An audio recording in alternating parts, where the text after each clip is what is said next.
Yang menjadi korban ya kita semuanya, pemerintah daerah dan kita semuanya.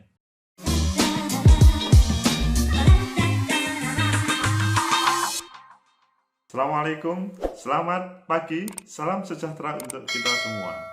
Saudara pecinta masa depan negeri, suasana politik lokal sudah mulai memanas karena sudah mulai proses pendaftaran. Di dalam satu berita, Megawati mengatakan, jangan permainkan dan bohongi rakyat. Ayo kita kupas apa yang disampaikan Bu Mega tersebut terkait dengan pesan proses persiapan pilkada ini. Ketua Umum PDI Perjuangan Megawati Soekarno Putri mengingatkan para pasangan calon kepala daerah usungan PDIP agar tidak mempermainkan dan membohongi rakyat. Sebuah pesan yang sangat bagus, karena selama ini teman-teman, maksudnya rakyat, relatif mereka dibohongin.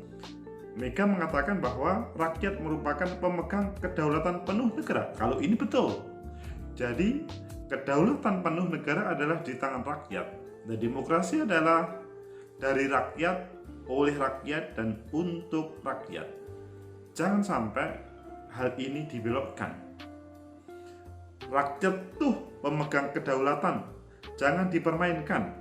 Bisa suatu saat dibohongi, tapi bukan berarti setiap saat.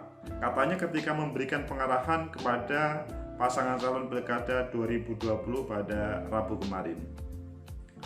Ia berpesan kepada paslon agar tidak melakukan praktek politik uang pada saat mengikuti pilkada. Luar biasa.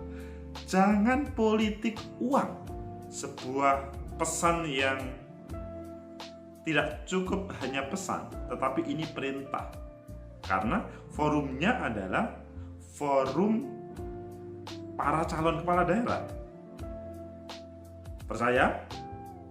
Ini adalah pesan yang benar dan dipublikasi. Menurut Mega, saat ini rakyat sudah makin pintar dalam memilih.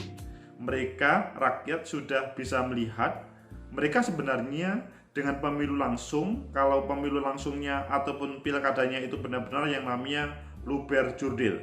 Mega kemudian mencontohkan saat PDIP menentukan mengusung Joko Widodo di Kota Solo. Kala itu kata beliau, Jokowi bukan siapa-siapa, namun karena kesulitan dan kerja keras partai, karir politik Jokowi melesat hingga kini duduk di kursi RI 1. Jadi, referensi pada waktu Pilkada Solo di 2005 itu menjadi referensi utama. Yang selanjutnya kita melihat 2005 Pak Jokowi wali kota pertama kali, yang kata Bu Mega, beliau bukan siapa-siapa kok waktu itu. Tetapi Bu Mega melihat sebuah potensi. 2010 Pak Jokowi periode kedua di Solo, 2012 bergeser ke Gubernur DKI, bisa memenangkan, 2014 beliau bisa menjadi presiden.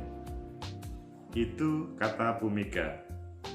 Kalau diingat, Pak Jokowi waktu saya usulkan, orang banyak bertanya kepada saya, kayak nggak ada orang saja Bu, yang namanya Jokowi itu yang tadi saya katakan siapa. Tapi dengan kita solid, rakyat melihat calon pemimpinnya seperti apa.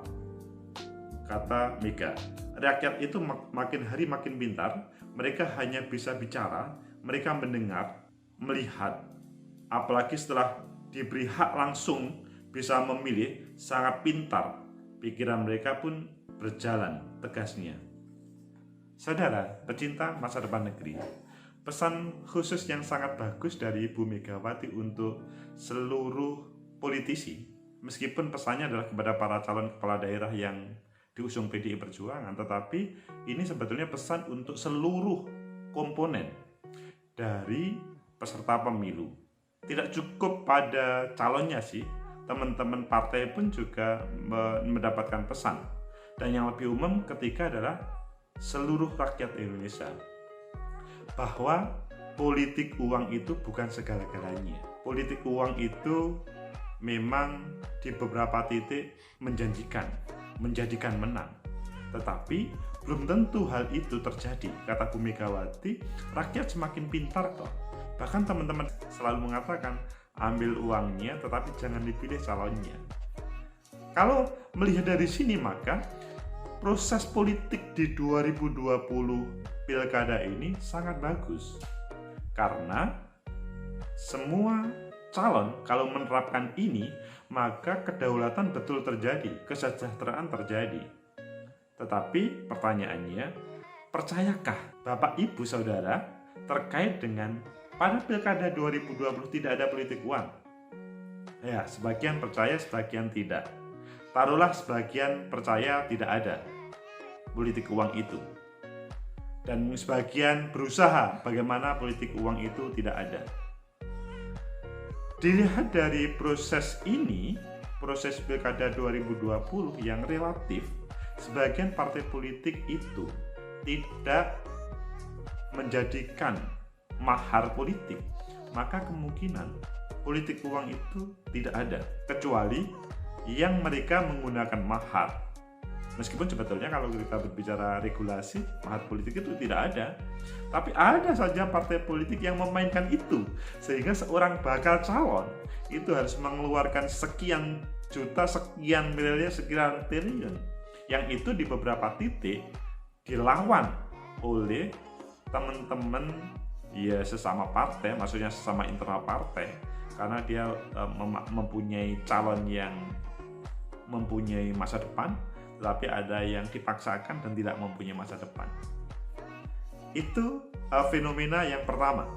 Fenomena yang kedua adalah pada pilkada 2020 relatif para petahana-petahana itu banyak yang maju kembali. Kalau berbicara petahana yang maju kembali, biasanya mereka mempunyai modal lebih besar, modal yang lebih siap, baik modal kesiapan secara pribadi atau modal materi. Tetapi kalau ini terjadi, KPK akan segera menangkapnya. Semuanya bisa menjadi mata, telinga KPK. Handphone semuanya pasti disadap. Semoga aja pada proses pilkada ini, persiapan ini, KPK lebih meningkatkan dalam proses bagaimana mengantisipasi. Ya kita tidak ingin sih teman-teman itu masuk bui karena ditangkap oleh KPK, tapi ya jangan melanggar dong. Yang ketiga, melihat fenomena yang ada bahwa masyarakat kita sekarang ini relatif lebih baik. Meskipun suasana pandemi, tetapi mereka sudah bisa mengevaluasi kok. Beberapa calon yang baik legislatif atau kepala daerah yang kemarin kemudian menggunakan politik uang, pasti daerahnya itu lebih rusak, lebih parah. Dan itu pasti rakyat akan bisa menilai tanpa harus mengungkap data, rakyat paham kok. Maka dari tiga hal itu, apa yang disampaikan Bu Mega itu sebetulnya tidak hanya dari Bu Mega, tapi dari seluruh elit partai politik, bagaimana menghadirkan pilkada politik tanpa uang. Ayo, setuju nggak? Kalau setuju, pasti teman-teman penyelenggara senang, karena tidak akan memenjarakan temannya sendiri. Ayo calon, uangnya jangan diberikan begitu. Cukup menjadi modal kampanye dan optimis untuk menang. Nanti kalau kalah, itu kemudian tidak menjadi gila, dan kalau menang tidak berpikir untuk mengembalikan uangnya kembali kepada pemilih. Ini yang lebih banyak. Ayo pemilih, ya kamu pastikan uang 20, 30, 50, 100, 200 tidak diterima pada proses pilkada. Karena ini kalau terjadi, yang bersangkutan akan mencari kembalian atau mencari pundi-pundi di pemerintahan daerah untuk mengembalikan uang yang dikeluarkan itu.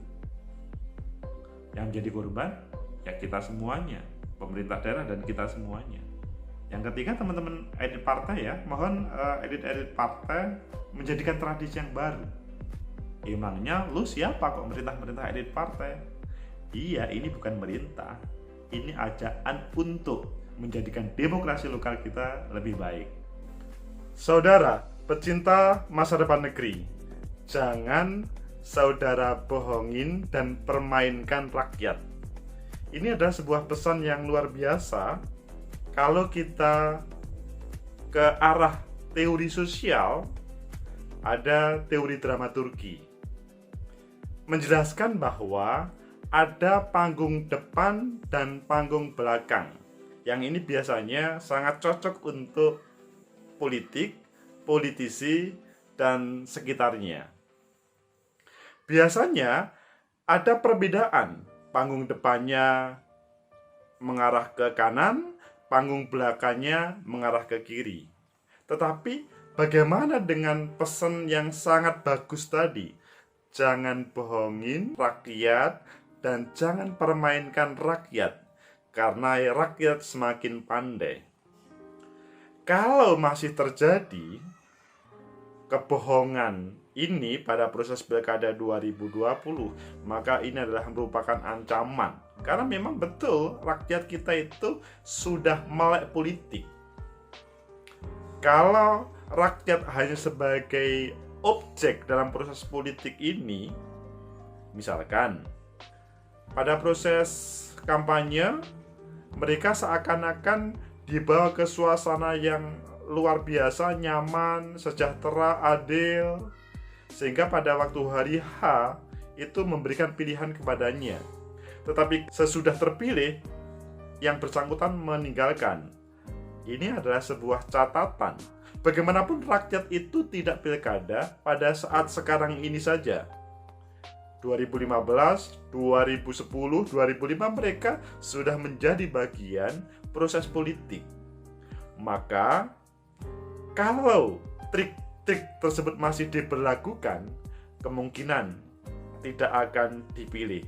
Loh, emangnya rakyat tahu bahwa kita itu bohong, bahwa kita memainkan? Saudara, pasti mereka sudah paham, mereka tahu berdasarkan pengalamannya.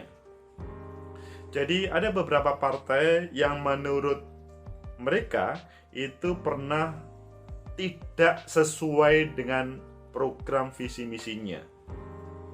Ketika saat ini mendekati lagi, maka pasti akan ditanya secara serius. Sebetulnya yang paling bagus adalah ketika ada hal yang ingin membaikkan negeri, daerah, maka coba itu dibawa dengan mereka. Jangan dimiliki sendiri, jangan ini menjadi seakan-akan programnya sendiri. Mentang-mentang pengen menang, maka semua cara dilakukan. Ini yang tidak baik. Ayo, kalau para calon mempunyai program, tawarkan kepada mereka. Atau bahkan lebih baik, program itu berangkat dari masyarakat. Program besarnya mungkin iya dari para calon, tetapi secara detail ABCD-nya itu berkomunikasi dengan para calon pemilihnya. Syaratnya adalah panggung depannya sama dengan panggung belakangnya. Teori dramaturgi yang lama yang selalu bohong itu tidak boleh diberlakukan saat ini. Hal ini akan menjadi catatan untuk misalkan 2023 Pilgub atau 2024 Pileg Pilpres. Jadi masa sih setiap 5 tahun kita akan berbohong terus kepada mereka? Jangan bohongin dan permainkan suara rakyat. Sebuah pesan yang luar biasa. Saudara, berbicara panggung depan yang selalu dengan baik, bagus, tidak ada catatan negatif, panggung belakangnya berbeda, sudah saatnya dirubah. Apa? Mungkin bisa, pasti bisa. Semua tergantung pada aktornya. Aktor kalau dia pengen menang dengan menggunakan semua cara, maka panggung depan dan panggung belakang sangat mungkin berbeda. Tetapi aktor yang pengen menang dengan tidak membohongin rakyat, tidak memainkan suara rakyat, maka dia bagaimana menyelami rakyat. salah satu yang disinggung tadi, politik uang, itu adalah cara pintas untuk bisa menghasilkan kemenangan. Meskipun regulasi melarang dan ada ancaman, tetap dia melakukan. Sebetulnya yang membahayakan itu bukan ancamannya itu tadi, tetapi 5 tahun lagi dia, kalau rakyat sudah sejahtera, maka dia akan bingung lagi menggunakan cara apa. Semoga ada manfaat. Semoga teori dramaturgi bisa menjadi motivasi kita bersama bagaimana mengubah sikap kita. Jangan membohongin rakyat, jangan mempermainkan rakyat. Like, subscribe, and share. Sampai jumpa.